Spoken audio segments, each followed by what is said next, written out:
Okay, well, good afternoon, everybody. Is my mic on? Could you hear me okay? Right, getting some thumbs up. Fantastic to be here with you. My name is Omar Mata. I'm the head of Department of Chemical Engineering here at Imperial, and I'm going to be facilitating the conversation in panel 1 here today. And the topic of the conversation is going to be on unlocking the energy innovation. So Richard has set us up really well here to have this discussion and to answer some really key questions, particularly around what sort of policy levers we need to pull in order for us to be able to deploy clean tech, make sure that the prices are low enough, and how we can enhance the supply resilience. And some sub-themes as part of that. I mean, are there any barriers to the deployment of clean tech or energy innovation more generally, and how could they be removed? I guess is the implicit question. The role of the UK in driving innovation in the transition globally, and what sort of things we should be doing here and prioritizing. And then there is the interaction between academia, government stroke policy regulation, and industry stroke enterprise. There is this interaction between these three entities, and are there any models out there that are working, and how might we use them here? How might we reverse engineer them for use in the UK? Now, I'm delighted to introduce my panelists here who are going to be handling some of the questions with me here. So I've got Dennet Thorpe. And I'm really happy that you've arrived, Jane. Just sneak in. So, welcome to you. So Jane is the Deputy Director of for Net Zero in OFGEM. And so she's led OFGEM's Decarbonisation Action Plan, setting out OFGEM's actions on decarb. So welcome, Jane. I've got Tim von Werne, who is the CEO of RFC Power, which is an Imperial College spin-out flow batteries. And Tim has got about 20 years worth of experience in terms of deep tech and also in terms of commercialization, going from invention to large volume manufacturing. And Richard's already mentioned Sarah. So Sarah is sitting here with us. Welcome to you, Sarah. Sarah is the Director of Cleantech for UK, and I think that was launched in February of this year. It's very exciting. And previously, Sarah was the Deputy Director for Innovation in BEIS. Great. So I think now that the introductions are out of the way, I'm going to kick off with some questions. And I guess at the end, we can take some questions from the audience, which I can facilitate. How does that sound? Right, so the first question is around the regulation that we currently have. So there is a lot of, there's a conversation about regulation, particularly about building and planning. The question is, how much is that strangling the ability to deploy clean tech? And what changes would we want to see to help unleash net zero capacity? Who would like to take that first important question? I mean, I can take regulation in general, given that I'm here from the British energy regulator. But we are the energy regulator of the energy market, so I'm probably not best placed to speak to planning, which is a kind of another matter. But I think, I mean, just more generally, this is a huge opportunity to both do things differently, and obviously there's been a bit of a focus on tech, and I guess that makes sense given where we are. But I think I just want to break open a little bit of a conversation on, because I think that speaks to the regulation point.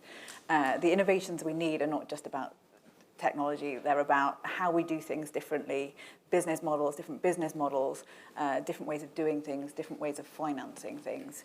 So I think, you know, ultimately, regulation can be it's clearly a force for good in terms of setting out the boundaries of what we want, but it can clearly also be a barrier in unexpected and inadvertent ways, preventing new bright ideas coming forward and being able to do different things, because we set regulations up in a certain way to address certain things in an existing framework. So one of the things actually we're quite proud of in the UK is that we have something called a regulatory sandbox, so particularly focused on the energy sector, that says actually if you want to do things differently, we can consider sort of allowing you derogations from the rules if we understand why and how long and where you want those rules broken and for what purpose. And if we think there's actually consumer benefit in giving you that opportunity, then we have a process that can kind of enable that to happen. And I think, you know, it's one of the ways in which around the world the UK is seen as a leader of just doing that kind of thing to enable that innovation to come forward in the energy sector. So I think that's one way in which it overlaps. It doesn't particularly address the planning points, I think, but there are slightly different regulatory issues. Okay, thanks very much. Just add anything? Yeah, if I can add on to that. I mean, we work in the energy sector in innovation, developing new technologies, and have a lot of interactions with sort of our peers sort of across Europe. And they all see the UK as probably the most transparent, the most developed market, the market that's friendliest to introducing new technologies, particularly because of some of the items you mentioned, the sandbox, the ability to have consultations, the ability to consider new technologies, consider new opportunities. So I think it is a positive development, and one thing that is encouraging about trying to adopt these technologies in the UK. There are still always regulatory hurdles in long duration storage. You know, we're trying to deal with some of those and how you can incentivize and reward long duration storage in the market. But I think the UK is probably starting from a better position than a number of other environments. And maybe I can pick up specifically on the planning point. You know, anybody trying to buy a house at the moment knows the difficulties of planning in this country. It's a long-held problem that isn't necessarily a simple solution. But I think what I am finding quite frustrating at the moment is, you know, everybody knows it's an issue. From a policy perspective, the government first talked about trying to consult on a national planning strategy back in 2020 and still haven't quite managed to get it over the line. So you know, things are taking far too long from my perspective, and I think that's a real barrier. And they're not just barriers, but there's also some really sort of conflicting policy in this space. Right. So, you know, anyone who's interested in getting a heat pump and lives in London probably going to struggle to get planning permission, even though the government want to incentivise us all to get heat pumps. So we're in this weird world where government's trying to incentivise us, but then for at least some of us, stopping us because of various planning issues. Great, thank you for that. The next question is about, I suppose, opportunities that are out there. So there are global opportunities in the net zero space, but which do you think are especially important for the UK? And what should be our priorities? So I don't always start off. Shall I start? Yeah, please, no, go ahead. Yeah. Sarah, go ahead. So I think there are many answers to this question. I'm sure we'll hear completely three different ones. But I was thinking about where the UK really punches above its weight. Right. And there are sort of three areas, really. Number one is around our financial system, London as a financial centre. So I think sort of leading on finance and financial support should be one of our goals. The second one, of course, is our science and innovation, sat in one of the world's best universities, I should say that. And the third, despite some of our best efforts by some of our politicians, we're also really good at international collaboration. And I think all of those areas we should be focused on and leading the rest of the world on. Brilliant. Thank you, Sarah. I would agree. I think that the UK's got an incredible history in sort of engineering and innovation and problem solving. We've been very good at developing some of the technologies that go on to scale, maybe not locally in the UK, and some of these technologies do move abroad to bigger markets. That happens, but actually developing the core technologies that go on to solve some of the problems is really, I think, one of the things the UK excels at. Okay. Yeah, I mean, I think I agree with all of that. I mean, I think just also thinking about the kind of policy innovations that we've done, I think actually The CCC is a really good example, and I think that's quite critical because amongst other things, it sets us a very clear pathway or some pathways. It gives us some real sense of the scale of some of the challenges that are facing us and identifies quite clearly what needs to happen by when, which I think can act as a real driver for really focused on specific sectors or understanding what needs to happen. And I think that some of these challenges that are ahead of us, no one has quite yet solved. I mean, we're going to have a fundamental, we're going to significantly electrify our energy sources, and it's going to come in a way that we've not had to deal with before in terms of kind of variability of supply. That is a huge challenge that actually needs a range of different solutions to kind of come together with, and I think that's one of the key ones. But I think the key thing is trying to understand where we need to go is a really important one. Okay, great, thank you. The role and importance of local ambitions, I think, might be important here. And so what levers could be pulled by local authorities, etc., would you say? Who would like to take that question? I mean, I'll have a go. Yeah. I think I've seen some good examples of sort of local authorities trying to drive things like adoption of district heating networks. Trying to drive change in low carbon heating. Again, going back to the planning issue, potentially taking a more proactive approach to encourage the adoption of the technology and the technological solutions which already exist, which can have a bigger impact sort of across the board. I think that those are the sorts of things that can happen at sort of local scale. Local governments are often a huge buyer of technology. Directing some of that sort of more proactively at adoption of low carbon technologies could help to build sort of momentum and build traction for some of these solutions.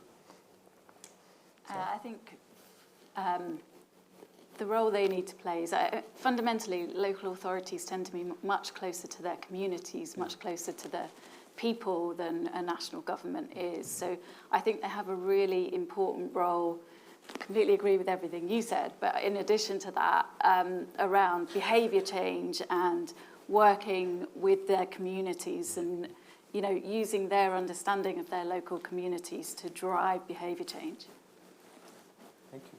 Yeah, so I mean, I think kind of building on that. I mean, what is their role? I mean, they represent places and they shape those places. And shaping of those places needs to happen according to kind of net zero ambitions or requirements. And thinking about what the local ambition looks like in that context, I think is really, really key, linking then to the kind of people's ambitions, their desires, but so creating that sense of, what does our future look like in this net zero world in a kind of very tangible sense is a really important part for local authorities to play. And I think in that context, they need to be advised, they need to understand the choices that are available to them in terms of considering the connection with the people in terms of heating options, how mobility is going to work. All of those questions are really questions for the local authorities. So I think, they have a key role in playing this. And I think another example is sort of an innovation question as well, directly, because different places have different appetites and different levels of ambition. It reflects their populace, and therefore some places are going to be the places where they are the places where we can see these innovations being trialled, being brought forward, and the rest of us, or the rest of the population can learn from what did and didn't work. And I think that's a really important factor of this transition. Brilliant, thank you. So just Tim, go ahead. Follow. I mean, do you almost see sort of the local authorities almost as sort of a filter of taking sort of national priorities and objectives and sort of filtering out the ones that are most relevant to sort of local communities, and then bringing those communities along to help adoption of the things that are most relevant to that area? I'm not sure I'd use quite the word filter, because that suggests that there are some things, because I think we kind of need to do all of it and more. Yeah. So probably that's not the term I'd use, but I think shaping those ambitions to ones that are really relevant, are really pertinent, that, I mean, say for example, heat network zoning is the classic one, like what is the future of heating in our houses? That needs to be, and what is the future of the local transport system? Those things are answered locally, not centrally in Whitehall. Great. Perhaps we could move on to the cost of living crisis that we're all facing at the moment, where energy prices have had a particularly damaging effect on people's purchasing power and living expenses, of course. So how can digital tech and innovations lower those prices, would you say? Happy to start with that one. I think, if you look at what's happened, people talk about sort of the green tax, the green levy that everyone has to pay on their energy bill, and it's easy to complain about the costs that are going to be added to the consumer for to support the transition to a zero carbon energy system. But if we look at what happened to our energy bills, it wasn't the green tax that quadrupled your energy bill. It was the hydrocarbon prices that drove that. I mean, there's a study that was published 2021, I think, where they look at the savings that can be delivered to the energy system for the UK by 2050 of £10 billion a year.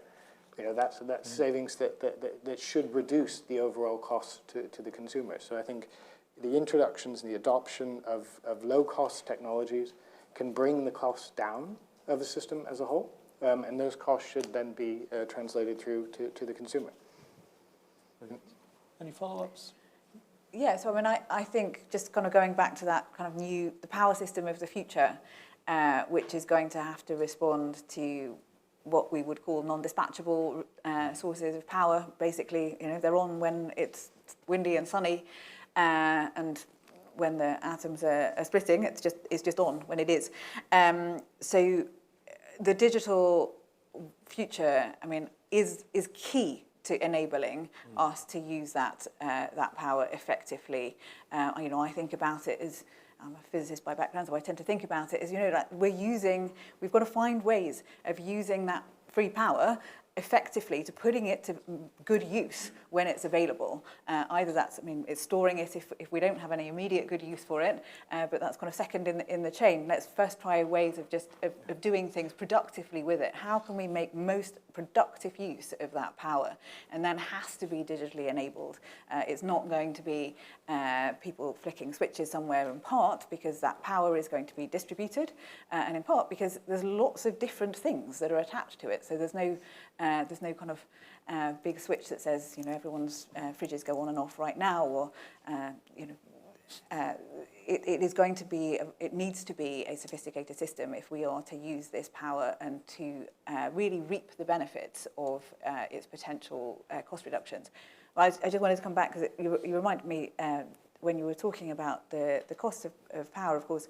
One of the things, unfortunately don't have the statistic to hand, but one of the things that's happened is one of the policy innovations, the finance innovations, was how we funded not the first tranche of renewable development, but sort of the second tranche through contracts for difference. Actually, although it's invisible, that has actually put lots of money back in people's pockets, because actually the money that was saved, in effect, because it wasn't as expensive as burning gas to make electricity, is going back into people's bills. So I think that's a key example of financial innovations. Brilliant. Anything from you, Sarah? Yeah, I think I would just add the importance of the digitisation for the consumer. I think, it's really helping the consumer start to engage more with energy bills, their smart meters, their smart home appliances, being able to turn your washing machine off from your phone, I think is really helping the consumer to engage on this. Brilliant, thank you. So there is often talk across industry about things like ending the effective ban on onshore wind, right? Which recent polling suggests the public are in favour of. What are the levers, looking at the industrial view, could be pulled to unlock more innovation? Perhaps we can ask Sarah that question. Well, definitely levers on planning. It's going to be my theme of today. Otherwise, I think making sure that the incentives, the environment of incentives are right, and I don't think we've got that quite right yet. So incentives, financial incentives around R&D, I don't think are quite right now, and sort of more broadly innovation. And then having just a really clear plan. I think we just don't have that at the moment. It's not enshrined in law. We've got targets in law, but we don't really have a really concrete delivery plan to get us to 2050 and beyond that is enshrined in law, so it can't be tampered with. You know, and we just don't have that at the moment, and I think we need it. Okay, and if we compared ourselves with other countries, say the US or places in the EU or other parts of the world, do you think that that's there? I think it's becoming more and more competitive, the environment. I think the US obviously have introduced their Inflation Reduction Act, which I think is probably the clearest industrial policy I've seen in the US for a while. I think the incentive scheme is really simple. It's open to everyone all the time. There's not sort of huge bureaucratic process to go through. I just think it's a really nice, simple system that sends the right messages to industry and indeed investors. And I think the EU are trying to do something similar with their Green Deal. Japan, China have similar, I mean, they're slightly different sort of politically, but they have similar incentives as well. So I think, yeah. Okay, great. Yeah, I mean, I'd just pick up on that as well, with sort of the, particularly the Inflation Reduction Act in the US. You look, they haven't necessarily told the market what they need to do. They've just said, if you do these things, you'll pay less tax. And lo and behold, the market moves and does what makes the most sense financially. So I think it is about aligning those goals, making sure that you can combine what makes sense for a company to do with what what government wants the outcome to be. Again, going back to sort of innovation and sort of new technologies, I think the UK has got a lot of systems, a lot of schemes in place to help early stage technology development, and then you end up in this gap. We've talked about sort of everyone knows about the valley of death of sort of in investment. A similar sort of thing with trying to get technologies to the next stage. So almost a valley of death of scale. So I'm going to add a slightly different flavour on IRA, which obviously I think there's a lot of kind of sort of jaw-drop at the scale of the investment that is being unleashed through kind of tax reductions in the US, and I think that's right. I think there is a slightly different nuance, because that is all right, but the reason that it happens like that in the US is because there is no other way that any climate act would get passed. The only way it can get passed is, in effect, pork barrel politics of giving everybody a handout. So I think it is great, but it actually illustrates some of the other things that we have in our favour, actually, that we do have a political consensus. We do actually have some choices about whether actually the best way to achieve some things is just by kind of rather blanket funding, or actually some more targeted measures, some kind of more sophisticated policy measures as well. So I think just to kind of slightly challenge there's sometimes a bit of a tendency at the moment that I hear in conversations that IRA is so much more than we could ever do in the UK, and I think we should also recognise that there's a lot of the strength that comes from having a more kind of climate forward society. Great, thank you. But do you not think that IRA is a big statement to make in terms of the government as being really supportive of these innovations? Isn't that a very, very clear statement in terms of the impetus that they want to provide for that? Would you agree that that is the case? I mean, I wasn't saying that IRA is a bad thing. I was just saying that actually we should kind of see it in its wider context, and also recognise that there are some things that we can do that the US can't do. Okay, so last year OFGEM announced funding for 40 new innovation projects. And so what are some of the themes or major areas for innovation from OFGEM's perspective? That's, I think, a question for you. Oh dear. So in terms of, so we have a number of ways in which we fund innovation, but our biggest one is through the Strategic Innovation Fund, which is specifically focused on enabling networks, because they are monopoly companies that we regulate, and so monopolies tend not to innovate unless you enable, push and cajole them to do so. That's not obviously in their, that's not what the economics would suggest they would do. So we have the Strategic Innovation Fund, in which we allocate, well, it's managed for us by UKRI actually, and we identify some strategic challenges every year. And I think I'd really encourage everyone in this room and all of your friends and colleagues to really think about engaging with it, because you know, the network build that we are going to need, the energy system build that we're going to need, is just ginormous. And trying to understand how we can do this better, I think is really critical. So we've got a number of challenges. The first is around strategic planning. And for us, that's more about networks, but it does connect to things like, you know, local ambition. How should we connect that to local ambition is, you know, definitely would be within scope of that challenge, but also how can we use digitalisation to enable it. The second one is around flexibility, so that second challenge that I talked about the new power system of the future, how can we enable that? The third one is around gas to power, so in particular in light of CCC's report on the role of thinking about peak power needs, but also thinking about how do we make sure this whole system is optimised. So thinking about how can we best do that. And the final challenge at this moment is around a fair or an equitable and secure transition. So that's actually sort of more of a bucket for thinking about not the innovations related to net zero, but actually the innovations that would enable that transition to be both fair and secure, which is two key things that we need to ensure. And in terms of supply resilience, what do you see as OFGEM's role in driving supply resilience? Well, it's one of our core objectives. Okay. I think it's written in now. Great. So I can follow up.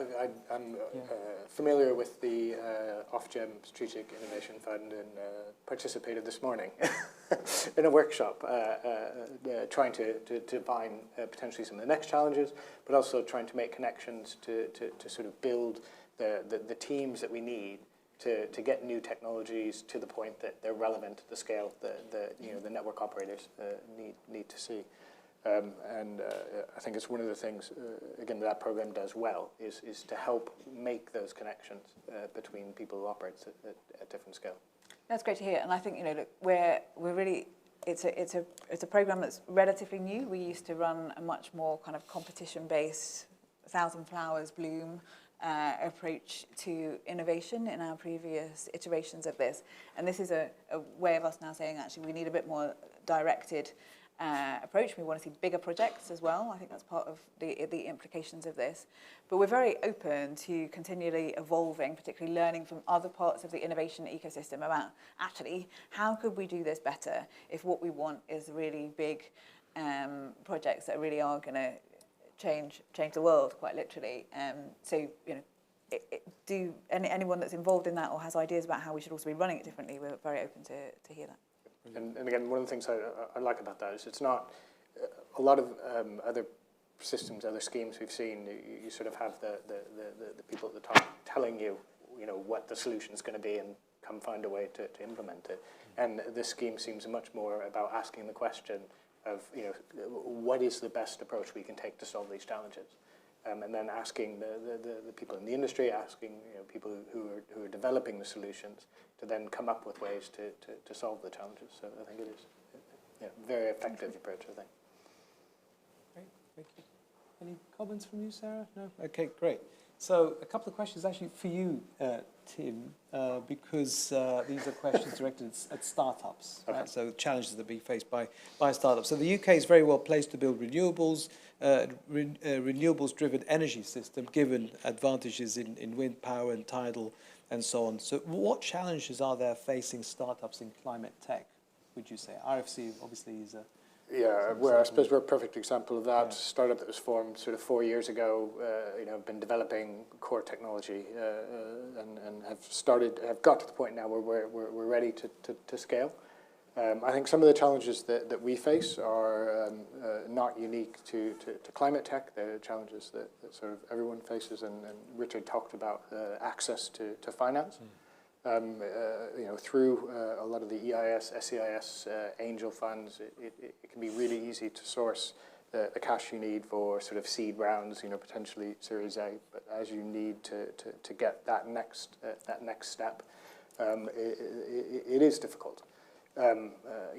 We as sort of innovators in the climate tech space, we assume everyone understands the challenge and everyone understands the problem. And we spend a lot of time talking about our technology and how amazing our technology is, and we go to investors and try and convince them about the wonderful attributes of our technology, and isn't this amazing? Now give me money. Yeah. And what we need to do, and it is difficult because part of it's market related, but we need to be able to build a compelling business case for why this technology is not just going to solve a problem, but how this technology is going to make a lot of money. Right. Because if you, at the end of the day, if you want to build a successful business, that's what you need to do. Again, I think every innovator, every new technology company needs to do that, but it's potentially even more important in the climate tech space. Okay, and if we build on that, if we compare challenges that you might be facing, say, as a startup, in comparison to a similar startup elsewhere in the world, would they be facing similar challenges? Different challenges? Yeah, I mean, I can give an example of a competitor, or not exactly a competitor, but operating in the same space in the US. We started around the same time. We've been quite fortunate over the past few years. We've raised about 4 million in equity investment. This competitor in the US has raised 450 million. 450? 450 million. In the same amount of time? So in the same amount of time. Okay. Yeah. It really is a different scale. Yeah. You have access to people with different sized pockets, and that enables you to do things at a different pace. Yeah. It's just a fact of dealing with things here. Good luck, Tim. Yeah, thank you. Yes. And so RFC, of course, is a battery energy storage startup and a key technology to enable decarbonisation. And so what sort of impact would scaling battery technology have on prices, would you say? Well, I sort of hinted at some of this, I think, in one of the earlier answers that I gave. I mean, the role of energy storage should be to help reduce costs to the consumer. And that really is what we're trying to do. Take advantage of the excess renewables which are already generating. I mean, with 13 gigawatts of offshore wind, I think there was something like 500 terawatt hours of wind energy that was curtailed in 2020, 2021. That's the cost of that curtailment is going onto our bills. Right. We're paying for it. We're paying for energy that's generated and thrown away. We're doing that because it's cheaper to throw it away than it is to store it. So by developing the technologies that allow you to store that energy or to make use of it in other ways, energy storage isn't the only solution. We should be able to bring down the cost for the consumer that we all pay every day. Okay, brilliant. We've got about 5 minutes left, so I'd like to take some questions from the audience for the panel, if that's okay. Yeah, please go ahead. Just if you want to just speak into the microphone. Thank you. Hello. Testing. I can repeat the question if you like, or should be working now. Hello? Yeah, that's better. Okay. What does the panel think about pension funds investing in private equity and venture capital? And if you think it could happen, what needs to be done to make it happen? So who'd like to take that question? As someone who has to deal with investors, I'll give it a go. So, read about some of the announcements from Jeremy Hunt over the last few days, trying to unlock, this perceived vast pool of capital and put it to use to try and develop some of these riskier technologies. And, I think the intention is good. It's not without its risk. A lot of these early stage technologies, these investments will go into illiquid shares, and the venture capital is set up to deal with that sort of risk. 90% of their investments fail, and that's expected. Pension funds take a very, very different approach to risk. I think finding a way to manage that and maybe expand the risk appetite slightly, while still delivering a reasonable return that you can start to model long-term gains for a pension on would be sensible. But I think it's going to be a very difficult act to balance. So what can be done to make it happen? Well, it has to be regulatory change, doesn't it, that drives it. Okay.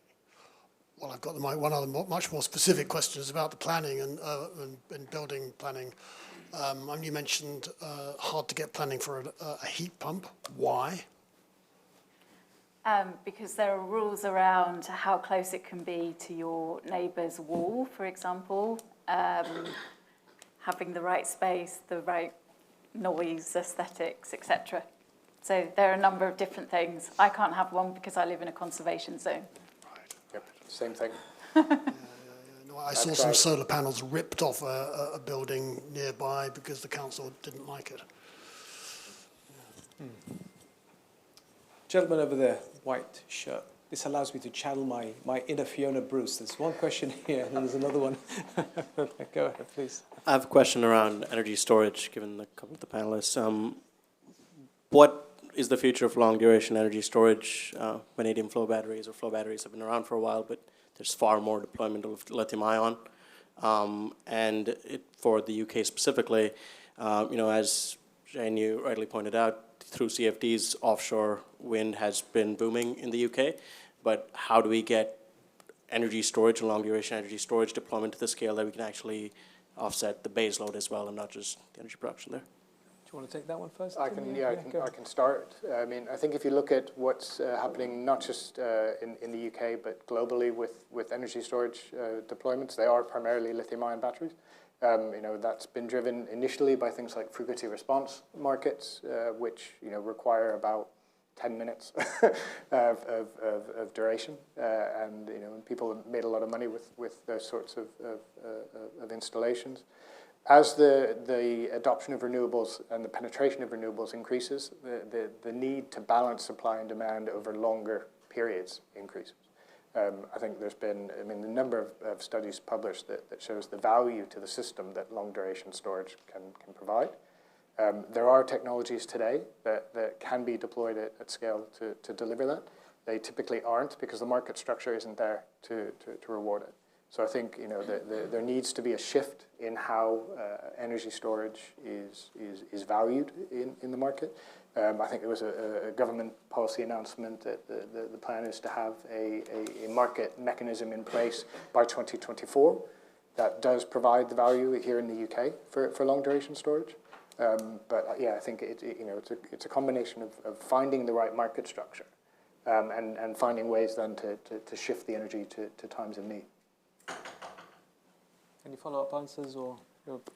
Yeah, I think that's exactly right. That's something we need to evolve the market structure as we head towards a new an energy system that has very different characteristics. And I think long-duration storage market arrangements are part of it.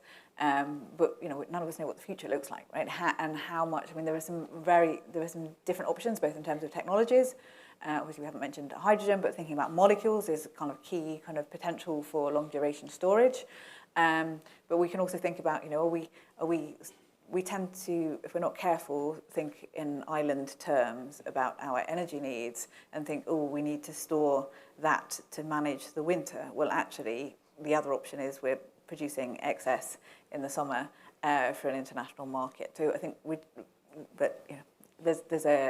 we need to consider all these things together, and it's not like we'll sit here and plan the answer. I think that's part of the challenge, is that we need to innovate the markets and the arrangements as we go forward and keep them adaptable, because while we might know the technologies, we don't know exactly their costs and how deployable they will be. Brilliant. I think it's just gone 1:45, so I think it is probably time to stop, I'm afraid, if that's okay. But so, okay, one final question. Yeah, please go ahead. Yeah. I'm off your gender balance. Great. Hi, my name's Miriam. I currently go to King's College London studying global health and social medicine.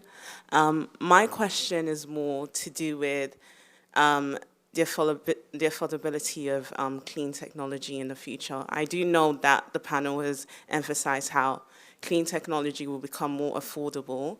I just want to know, what do you mean by affordability? Because that's quite depends on like the community or the person, what affordability might be for them. And another question would be, how do you plan to involve the community in, learning about clean energy? Because right now there isn't a lot of education, I feel, around clean energy within like local communities and local authorities. And I feel like, corporate companies, how do you kind of want to incorporate the community in developing like policy strategies and so on? Okay, so 2 questions, 2 quick answers if we can. Who'd like to go first? I think we addressed the issue of affordability maybe, but perhaps you could say a few words around that. Maybe get to the one for sort of community engagement and support. I think, again, this possibly comes back to the topic we discussed earlier about sort of local governments. So I think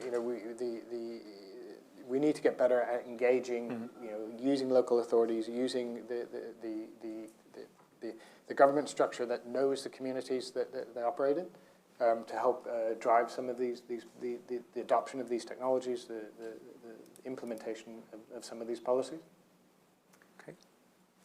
Yeah, I mean, just to add to that, I mean, I think lots of these kind of meetings tend to talk about technologies, and a lot of the people that are engaged in this space tend to feel quite comfortable, myself including, talking about technologies, but actually often that's not what people care about. And I think, so there's an additional translation step that we need to actually think about, not talking about technologies, but talking about the things that matter to them. Brilliant. Okay, so I think we're going to have to draw this to an end. Please join me in thanking Jane, Tim, and Sarah very much for their contributions and for answering all of our questions. Thank you.